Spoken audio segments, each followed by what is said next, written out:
শিবকে বেলপাতা দিলে সত্যিই কি ইচ্ছা পূরণ হয়, নাকি এর পেছনে আছে গভীর রহস্য?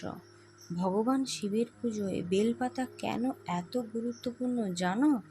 শাস্ত্র অনুযায়ী বেলপাতার 3টি পাতা একসাথে থাকে, যা শিবের 3টি চোখ বা ত্রিশক্তির প্রতীক। যখন কেউ ভক্তি ভরে শিবকে বেলপাতা নিবেদন করে, তখন বলা হয় তার মন, শরীর আর আত্মা 3টিই পবিত্র হয়ে যায়। আরও একটি বিশ্বাস আছে, বেলপাতা শিবের সবচেয়ে প্রিয়। তাই বলা হয় বেলপাতা দিয়ে সত্যিকারের ভক্তি করলে শিব দ্রুত প্রসন্ন হন। কিন্তু শুধু পাতা দিলেই হবে না, এর কিছু নিয়মও আছে। যেমন, পরিষ্কার বেলপাতা ব্যবহার করতে হবে, ভাঙা বা কাটা পাতা দেওয়া যাবে না।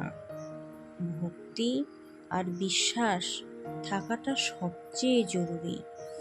অনেকেই বলেন নিয়ম মেনে বেলপাতা দিলে জীবনের বাধা কমে, মন শান্ত হয় আর ইচ্ছা ধীরে ধীরে পূরণ হতে শুরু করে।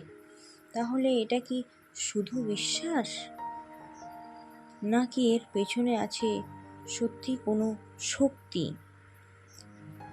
এই উত্তর তুমি নিজেও অনুভব করতে পারবে যদি